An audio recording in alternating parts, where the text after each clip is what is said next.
Di sebuah kota bernama Agrabah yang selalu ramai, hiduplah seorang pemuda bernama Aladin.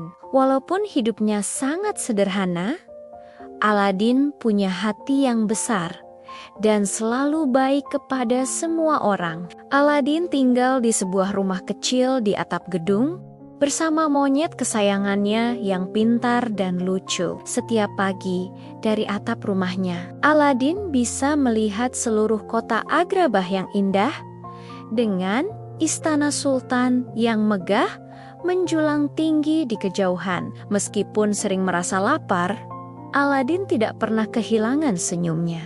Dia percaya bahwa kebaikan akan selalu membawa kebahagiaan. Aladin dikenal sebagai pemuda yang sangat baik hati. Setiap kali dia mendapatkan makanan, entah itu sepotong roti atau beberapa buah, dia tidak akan langsung memakannya sendiri. Dia selalu melihat sekelilingnya terlebih dahulu. Jika dia melihat ada hewan atau orang tua yang terlihat lelah dan kelaparan, Aladin akan dengan senang hati membagikan makanannya. Baginya, melihat senyum di wajah orang lain jauh lebih berharga daripada mengisi perutnya sendiri. Monyetnya bernama Abu kadang-kadang sedikit nakal dan ingin menyimpan semua makanan untuk mereka berdua. Tapi Aladin selalu mengajarkan Abu untuk berbagi. Kebaikan hati Aladin inilah yang membuatnya disayangi oleh banyak orang di pasar.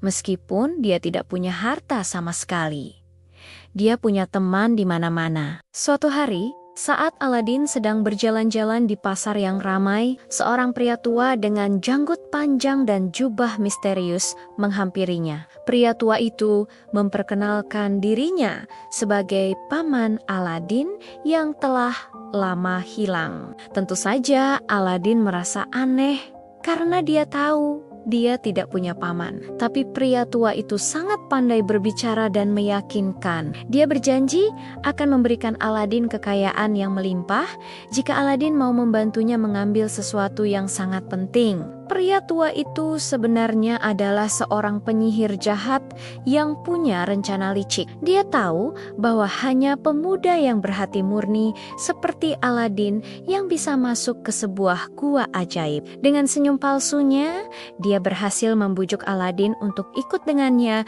dalam sebuah petualangan berbahaya. Penyihir itu membawa Aladin jauh ke tengah gurun pasir. Di sana, di antara bukit-bukit pasir yang luas, ada sebuah pintu masuk gua yang tersembunyi, berbentuk seperti kepala harimau raksasa. Penyihir itu berkata, "Aladin, masuklah ke dalam gua ini. Di dalamnya ada banyak sekali emas, permata, dan harta karun. Kamu boleh mengambil apa saja yang kamu mau. Tapi ada satu syarat. Kamu harus membawakan aku sebuah lampu minyak tua yang ada di bagian paling dalam gua." Aladin, yang masih sedikit curiga tapi juga tergiur dengan janji kekayaan, akhirnya setuju. Dia memberanikan diri dan melangkah masuk ke dalam mulut harimau itu. Sementara Abu mengikutinya dengan cemas. Di dalam gua, mata Aladin terbelalak. Gua itu penuh dengan tumpukan emas, kalung berlian, dan permata yang berkilauan.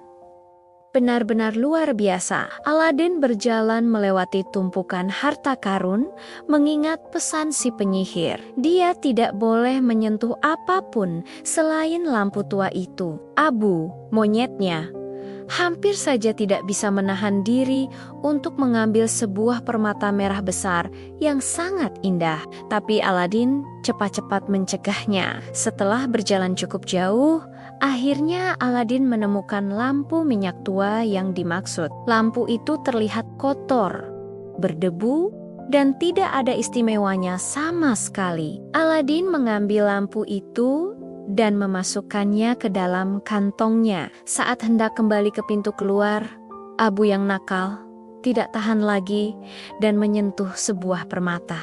Tiba-tiba seluruh gua mulai bergetar hebat. Pintu gua tertutup dan Aladin beserta Abu terperangkap di dalamnya. Aladin berteriak memanggil penyihir itu, Tapi si penyihir jahat hanya tertawa dari luar. Dia hanya menginginkan lampunya, bukan menolong Aladin. Di dalam gua yang gelap dan menyeramkan, Aladin merasa sangat takut dan putus asa. Dia duduk di tumpukan emas, merasa sedih karena telah tertipu. Sambil merenung, dia mengeluarkan lampu tua yang kotor itu dari kantongnya. Dia berpikir, kenapa penyihir itu sangat menginginkan lampu jelek ini? Karena lampu itu sangat berdebu, Aladin mencoba membersihkannya dengan menggosoknya menggunakan lengan bajunya. Tiba-tiba, lampu itu mulai bergetar dan mengeluarkan asap biru tebal yang sangat banyak. Asap itu berputar-putar dan membentuk sosok yang sangat besar. Aladin dan Abu sangat terkejut dan ketakutan. Dari dalam asap itu muncullah sesosok makhluk raksasa berwarna biru dengan senyum lebar di wajahnya. Makhluk itu berkata dengan suara yang besar dan ramah, "Terima kasih telah membebaskanku, Tuan. Aku adalah jin dari lampu ini. Aku bisa mengabulkan 3 permintaan apapun yang kamu inginkan." Aladin tidak bisa percaya dengan apa yang dilihat dan didengarnya.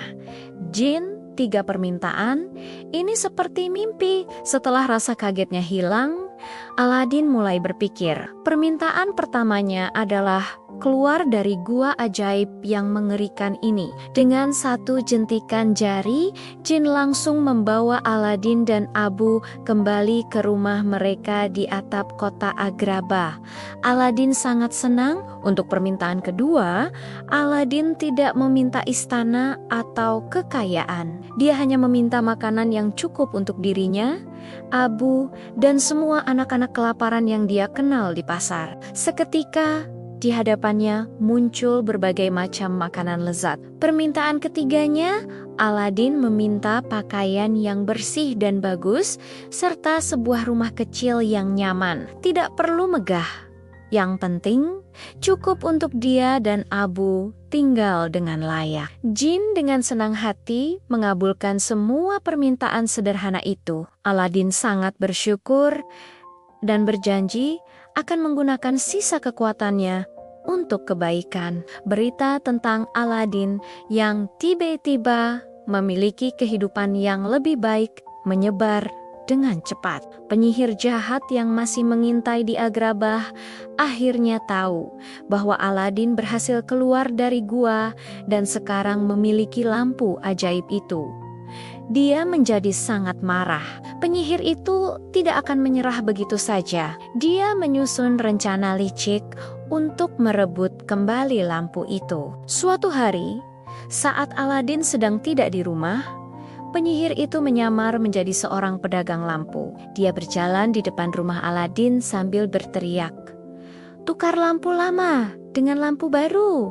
Tukar lampu lama dengan lampu baru." Aladin yang tidak tahu apa-apa, dengan polosnya menukarkan lampu ajaib yang terlihat tua dan kotor dengan lampu baru yang berkilauan yang ditawarkan si penyihir. Begitu mendapatkan lampu ajaib itu, si penyihir langsung menggosoknya dan memerintahkan jin untuk membawa seluruh rumah Aladin beserta isinya ke tempat yang sangat jauh. Ketika Aladin pulang, dia sangat terkejut melihat rumahnya telah hilang. Dia tahu ini pasti perbuatan si penyihir jahat. Aladin merasa sangat sedih dan bersalah. Tapi dia tidak putus asa. Dia ingat bahwa dia masih memiliki satu hal yang lebih kuat dari sihir apapun. Kebaikan hati dan kecerdikannya. Dengan bantuan karpet terbang ajaib yang pernah dia temui di gua, Aladin terbang mencari rumahnya. Setelah perjalanan panjang, dia menemukan rumahnya di sebuah istana milik penyihir. Aladin menyelinap masuk dengan hati-hati. Dia melihat si penyihir sedang tertidur pulas dengan lampu ajaib di sampingnya. Bukannya langsung merebut lampu itu, Aladin punya ide yang lebih cerdik. Dia tahu penyihir itu sangat serakah dan sombong. Aladin membangunkannya dan berkata, "Kamu memang hebat, tapi kamu tidak akan pernah bisa sehebat jin. Penyihir yang sombong itu terpancing. Dia menggunakan permintaan terakhirnya untuk menjadi jin yang paling kuat di seluruh dunia. Seketika, dia berubah menjadi jin raksasa berwarna merah. Tapi dia lupa satu hal, setiap jin harus terkurung di dalam lampunya sendiri. Dengan cepat, si penyihir jahat tersedot masuk ke dalam sebuah lampu hitam, terperangkap selamanya. Setelah berhasil mengalahkan penyihir jahat, Aladin membebaskan jin dari lampunya. Dia menggunakan permintaan terakhirnya bukan untuk dirinya sendiri, tetapi untuk membuat jin menjadi bebas, tidak lagi terikat pada lampu, dan tidak perlu lagi melayani tuan. Jin sangat terharu dan berterima kasih pada Aladin. Mereka menjadi sahabat sejati. Aladin kembali ke Agrabah dan melanjutkan hidupnya.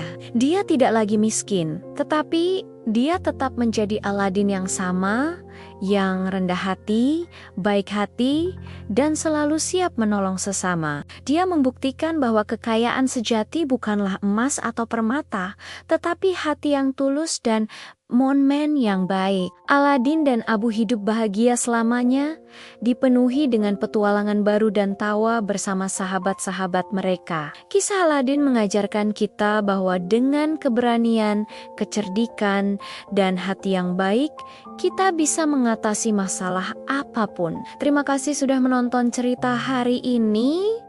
Ya, jangan lupa untuk selalu berbuat baik seperti Aladin. Sampai jumpa di cerita berikutnya.